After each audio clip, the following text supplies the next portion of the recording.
At the end of 5. 5, 4, 3, 2, 1. Hello, everyone, to the first ever pre-E3 Gamer Rants Podcast Extravaganza. I'm your host, Awesome Allen, and I'm being accompanied by two very terrible people, Rad Ryan. Hey, what's up?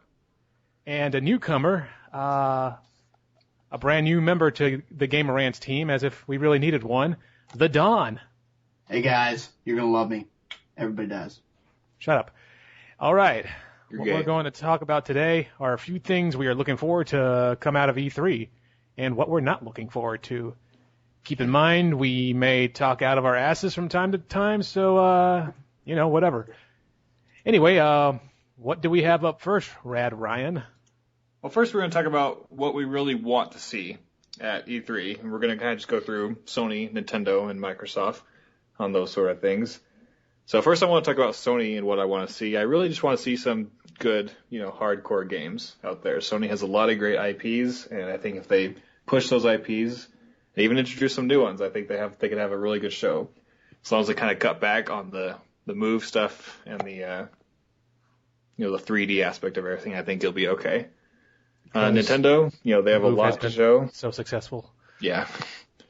Nintendo could go either way. They're announcing their Project Cafe, and, they're going to show off a new lineup of 3DS games, which has been very disappointing so far. And, there's so many rumors about the Project Cafe, you just don't really know what to believe or not. So I'm just going in, just kind of see what they have to offer. Microsoft, again, they have had Kinect really big last year, and they're probably going to do it again this year. And so I just want to see, again, some really good hardcore games from them. I don't really want to see Kinect, and there's been rumors about them implementing 3D as well. And so we'll see. All right, the Don, what is your outlook on life? Well, I don't know about you guys. I'm pretty excited. I heard that from some anonymous tipsters that Half-Life 2 Episode 3 is actually going to be a Wii 2 launch title. So that's probably what my biggest exciting factor is. But I mostly have to agree with Red Ryan. I really won't have anything to do with the move. If they just forgot about it, I'd give them a mulligan on that one. We don't ever have to talk about it again. They can launch some more gun peripherals. They want to pretend like it's still there. I'm fine with that. I won't buy them anyways. As far as the Kinect goes, I've actually seen some stuff. Supposedly we're getting a new Fable game with Kinect. So, I really liked Fable 3. Just going to throw that out there. Yeah. It's Fable, so we're just going to ignore that. But, it's a good game. I enjoy it. As far as the Kinect goes, I'm not a big fan. I don't know that I want to have to turn my head to, go to the doctor's office in Fable and have to cough or something. I don't want a part of that. So, who knows? You never had any fun with the Kinect? Yeah. No. I'm going to be honest, no. The whole idea of it watching me, I'm afraid that while I'm sleeping, it might try to kill me. I don't know. I'm a little paranoid sometimes. Skynet activated. So what about the current rumor that the Kinect is best played with Mass Effect 3? Would you feel the need to have to get it just to get the full experience out of Mass Effect? Just like the both of you, I'm a huge Mass Effect fan. I think we can all agree it's potentially the greatest game of our generation. The trilogy will be. So the fact that they're tossing in, last game, this Kinect support, it's kind of like how they're throwing 3D into the last Harry Potter movie. Is it necessary? No.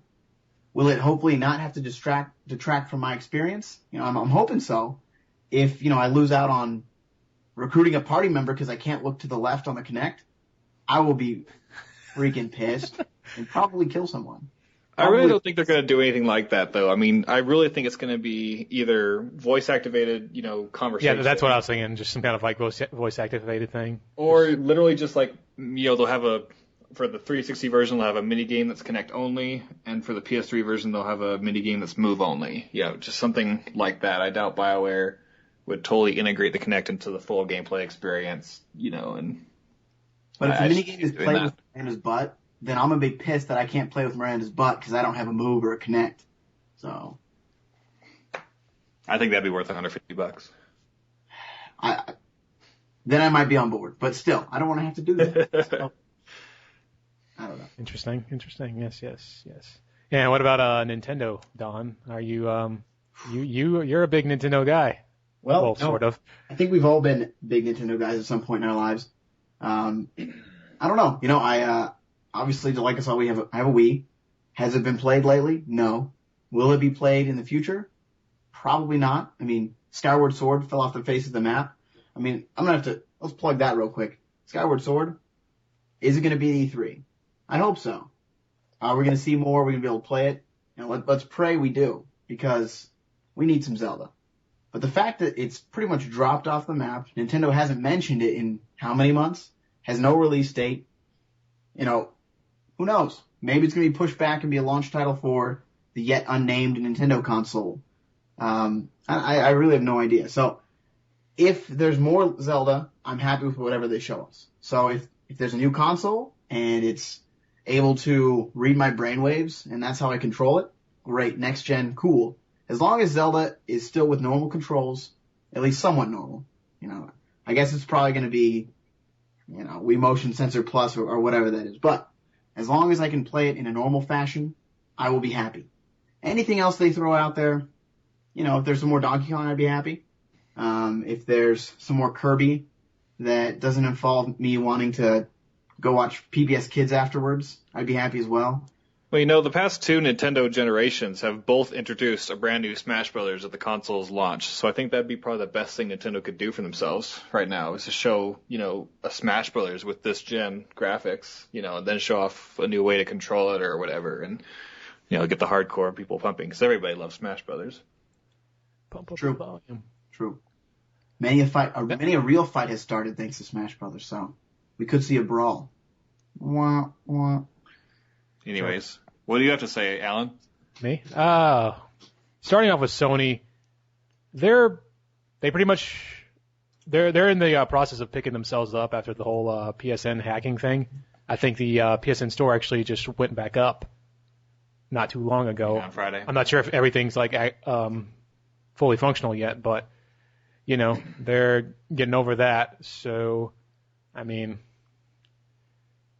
they don't. I mean, at first I was kind of worried that they wouldn't have that all up by E3, and that would be embarrassing. Pretty crazy.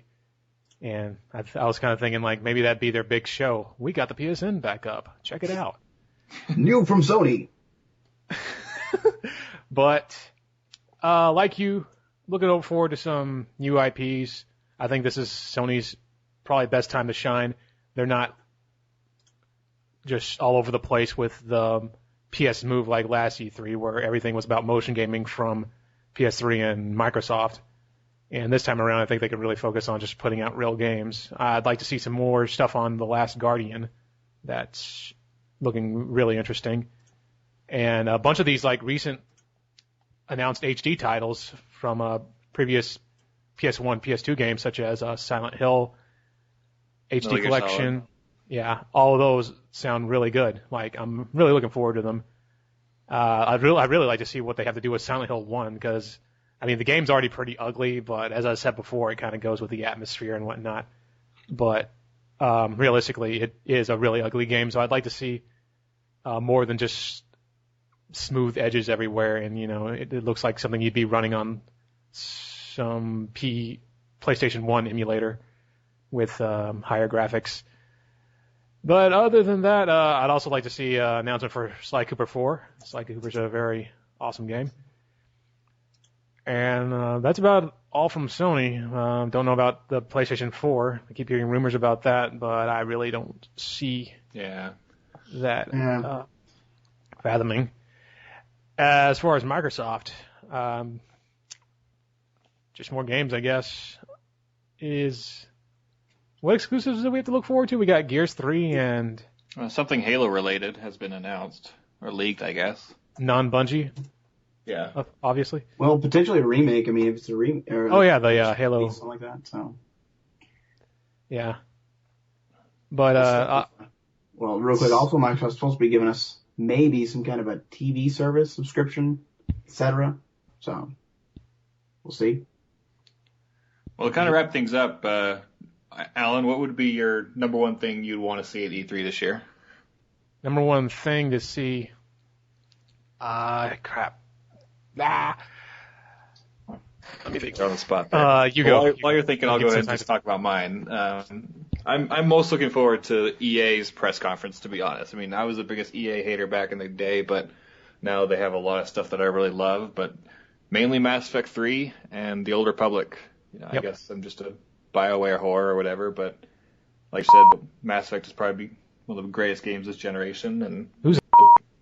Damn it. Edit that. Okay, like the Don said, Mass Effect is one of the greatest games this generation, and I'm looking forward to the conclusion to that sequel. And I've never been really big in MMOs, but I've kind of always wanted to be, and I think the Old Republic being a story-driven MMO and one of my favorite universes ever, the Star Wars universe, I think that could be really something great. And they're going to be releasing another cinematic trailer, so that's going to be epic, and I can't wait for that. I love the Bucky O'Hare universe, personally. That's the second best. Don, what about you? What are you most looking for? Or whatever he just said. Well, I heard that Rat Tat is getting his very own game. That's probably my number one. Aside from that, though, I'm still gonna have to say Zelda. Despite it all, despite that it's not really evolving like every other game is, and Twilight Princess wasn't that great. I've still only played Twilight Princess through one time, but for Zelda, I'll always give it a second chance. So I want to see something spectacular. I want to see it blow me out of the water. I want to be crying like the fanboys at E3. So I'm just a little disappointed that they're putting so much attention around Ocarina of Time at the moment. I mean, Ocarina is a great game, but looking at it with just subpar, better graphics, it's just I don't like seeing all this promotion around it. Like when it was first coming out, there was a reason to go crazy over it. Go N64. Was it a launch title? No, it wasn't. No. No. Came out like 2 years later. There was just a lot more hype around it, and now it just doesn't feel like it warrants that much attention as opposed to a new Zelda game. That's all I got to say. Yeah, pretty much.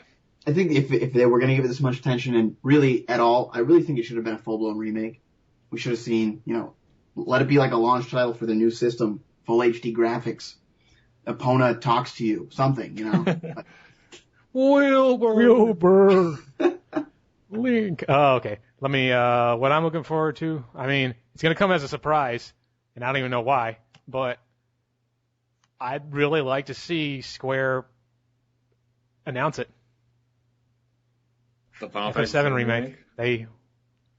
I mean, the current state that they're in, I think last I heard, they were really bombing it. 14 failed, 13 sucked. You got games like Mind Jack. It's just, what are they waiting for? What is stopping them from putting out a game that would sell millions and millions of copies? A Final Fantasy VII remake is just something that everyone's wanted for so long. So even though you personally don't care about Final Fantasy VII remake, you're hoping that Square will do it for their own sake? Yeah, and I mean, just give them another chance at the game. I mean, it was a great game for its time, but I just don't think it's aged. The original has aged well, so I'd like to see them kind of get a mulligan, as some person previous stated. We have now successfully used the word mulligan twice in this podcast. Bing! Achievement unlocked. Okay, looks like we only have about a minute and a half left as I'm talking and stretching time. Anything else? Last words? Did we not cover something that should have been? And don't talk about the Move. And I know they're going to talk about the Kinect, but hopefully it's not for the biggest amount of time. And go Mass Effect and the Old Republic. Don, go. Well, 30 seconds. Yeah, I'd like to see some surprises, something that's going to blow me off my feet. And even though I'm not there and I'm not going to get the free, something or other they give out, the Oprah moment, I'd still like that to happen. We'll see what happens. Alan? Well, like I've said, 7. Where is it? What are you gonna do, Square? You used to be on top of your game. Now you're just kind of just like any other third-party company. I wouldn't even say they're that good. But making games is hard. And I'm tired.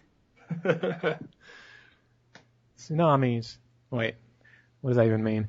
Okay, I think that's about it. Arkham Asylum looks cool. Mass Effect 3. Uncharted 3. All that stuff. All the obvious stuff we know it's going to be awesome. Yeah. All right.